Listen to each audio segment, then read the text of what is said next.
She became more or less a widow when Raila was detained. At that time, Raila was only 37 years old. And this lady was younger than that. And some of you are so hot, you could not have.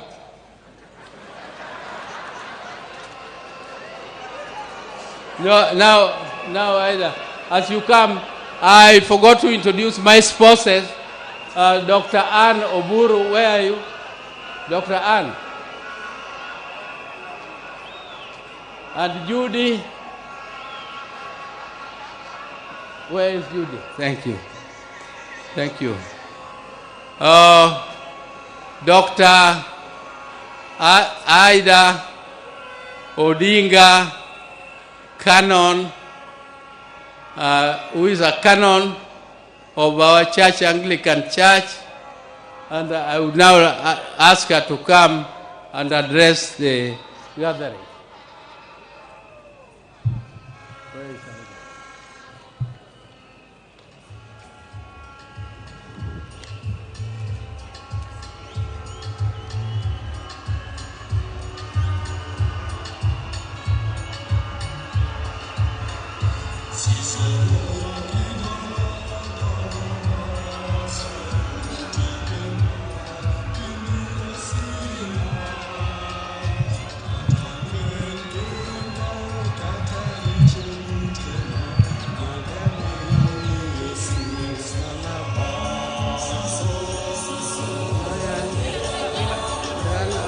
Asayun timbe mag bini osina katalwen genga kataricho butona magawe yoni yesu dokoro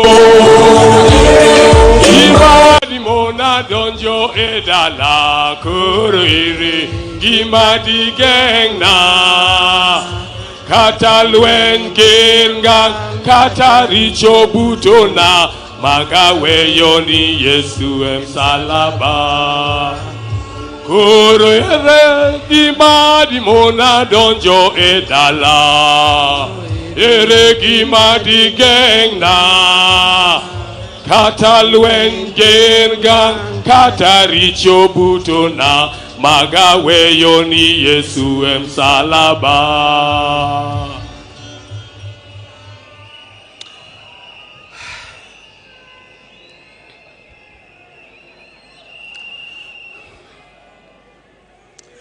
God is good. God is good all the time. I know you say that is his nature. And even at a time like this, let's not forget our God is there and our God is still good. He'll never leave us. He'll never forsake us.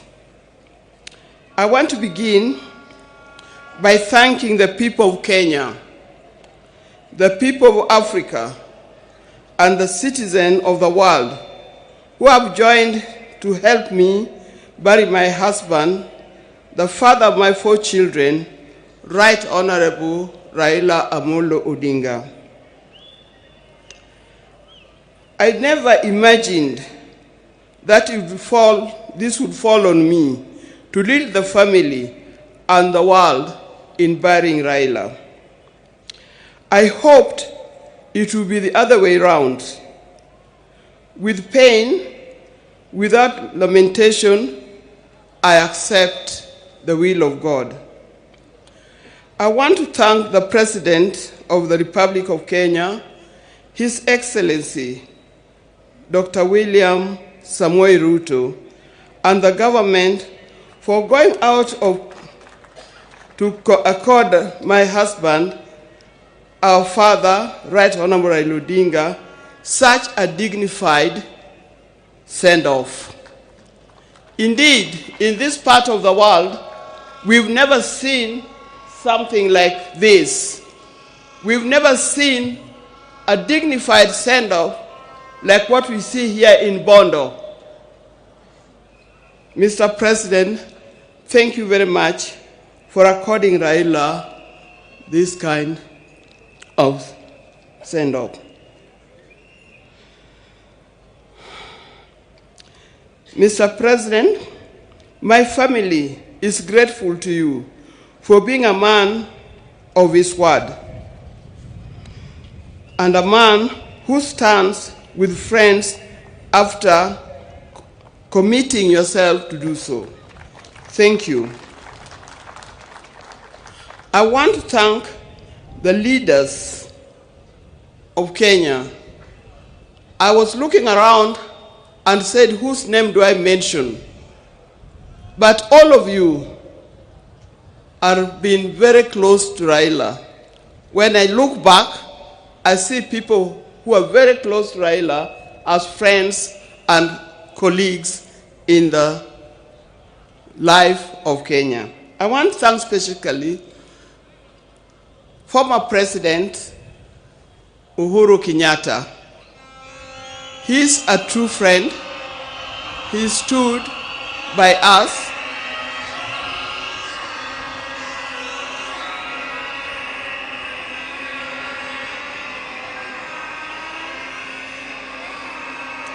Yes, thank you. I want to thank once again of leaders from Kenya and across the world who have taken their time to mourn with us and to mourn with the family. And for this kind thought, you have spared your time to be here today. I know there are many, many leaders from other parts of Africa. His best friend, Papa Olusegun Obasanjo. Thank you very much for being here. Thank you very much. He comes from Nigeria, for those of you who can remember. And if you remember, after Jaramogi's death, he was here and opened the museum. I would also want to thank Her Excellency, Mrs. Morgan Shangarai from Zimbabwe. Thank you very much for being with us. I know there are many others, and I'm going to write special letter to all others when the time comes, because I'm not able to mention them by word. Your words, your letters, your social media posts has gone a long way in lessening our pain and lifting our spirits. Thank you very much for that. Raila has been my husband for the last 52 years. Many of you who are here are younger than 52 years. You could easily have been our children. Like all the couples and families, we also had our ups and downs. But we've learned one thing, and that is we must talk straight to one another. We must forgive and move on. Now, juggling the family life and public lives exert extreme pressure and demands on us from time to time. I know most of the time we used to say Raila is more of public life, political life, than he is for family life. But every time he came, he gave us what we deserved. I remember he attends to each one of us individually according to our needs. And that is not only his children and grandchildren, but also to his brothers and sisters. When Oburu was here, he didn't emphasize. But I think the next person, after loving me, the other person that he loves, leave alone his children, is Dr. Buru. Raila would not do anything without consulting with Dr. Buru. And if you wanted to know more, and you wanted to get to know what he's going to do, if you are clever, you talk to Dr. Buru first to talk to him, so that he softened the way for you to talk to him.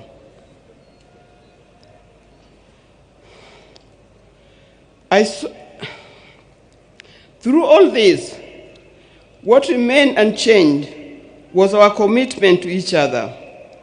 On our belief that he had seen through and vows, and we made each other at the start. It worked for us. It was through the tumultuous years of detention, years of exile, and decades of commitment to the people of Kenya and the people of Africa. The detention years and years in this exile tested our family in a way only the family can appreciate. It was not easy. But all the time, when he was away, either in detention or in exile, I knew he would always come back. This time,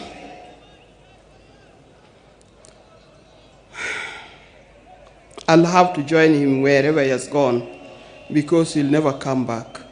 But the spirit lives on. When I first met Raila, some 54 years ago, I didn't see his political side. I didn't see it coming either. He was not a politician in any form. I knew his father was, but him was different. And with my friends, then I was at the University of Nairobi, we were young, idealistic ladies who swore not to marry. We swore to marry calm, professional men, not those who give to the loudness of politics. I swore we had no time for the people who are doing political science, the lawyers, and so forth. We didn't know what was coming. In my group, and they know them, the group of the sisters were with at the University of Nairobi, people like Leo Duol, Gladys Okoth, Deborah Kiai, and so forth. You know you very, very well. Out of my group, I was the first one to marry. I married an engineer, a man of calm demeanor and reflective character. They all congratulated me because of that. Little did I know I was marrying a political engineer who would proceed to make engineering of Kenya his lifelong project. I didn't know. From the turn of events, I came to understand firsthand that they mean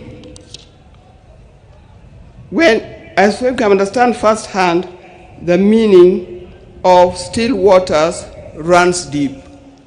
He was a calm person, but as we lived, I realized he was a deep thinker of a different kind.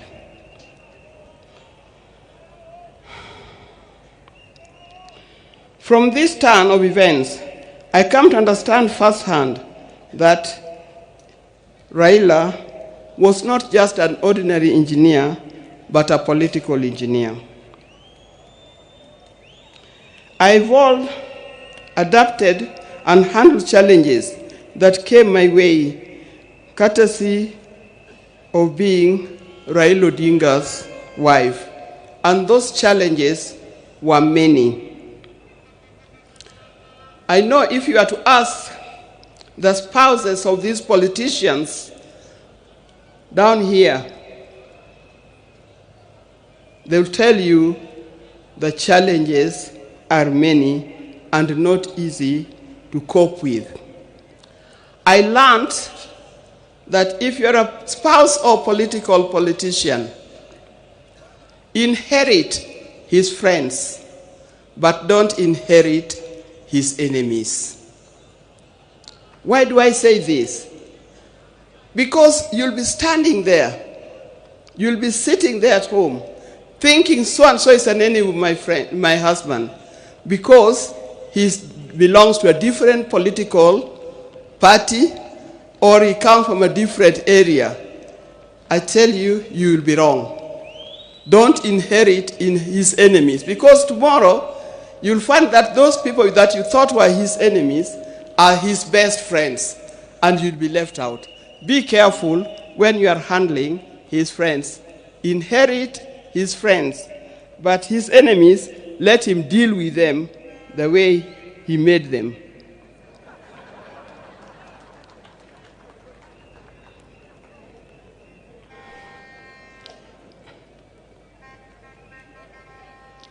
After going through it all, I had a chance to marry. If I had a chance to marry him, I would marry him again.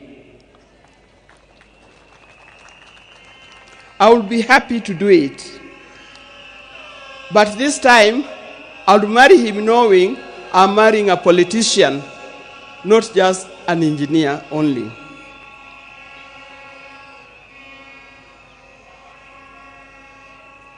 But Raila never really stopped being a production engineer. It has been said, but he also practiced it. He started the East African Spectre, the company that manufacturing gas cylinders, and that is thriving in that.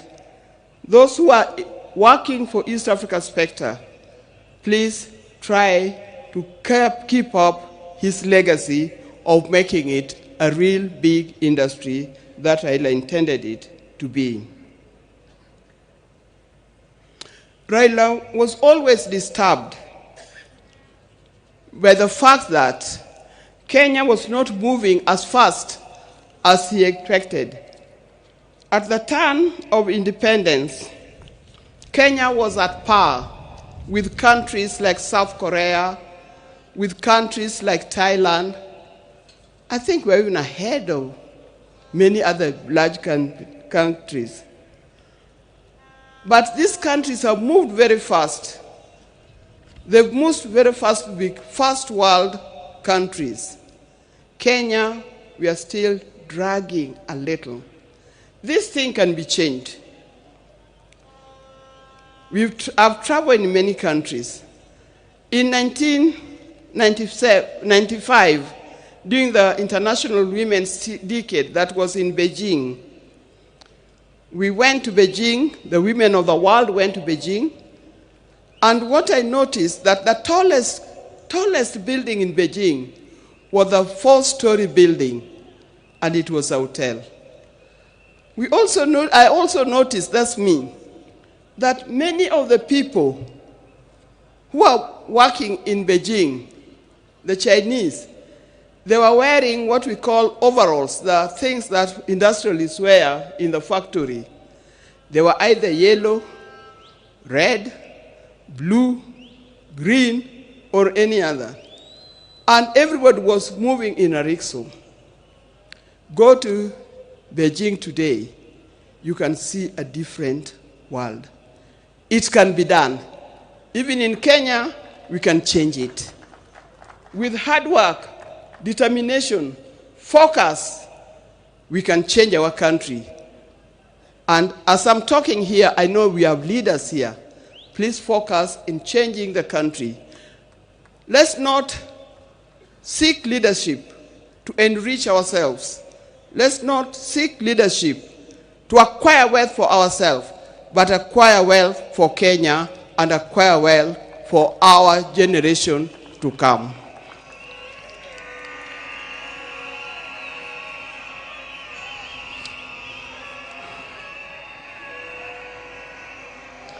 In the name of Raila, I appeal that we focus on national wealth instead of personal wealth. I appeal that we work on quality education, education that will lead us to be people that God made us to be. I appeal that we have our nation in order, correct our health institutions so that it gives us the kind of life that we need to live. There are many others. Dear Kenyans, today I surrender Raila to friends, family, and patriots who went ahead of him. I surrender Raila to eternity, and I surrender Raila to all the ages. I know he's comfortable where he is. I know he deserves to be in the company where he is. And I pray that when my time comes, I'll join him there in heaven realms. Fare thee well, my dear husband. Fare thee well, father of our children. Fare you well, the friends of many. If you were to start again, I would be there with you. Thank you, and may God bless you all for being here.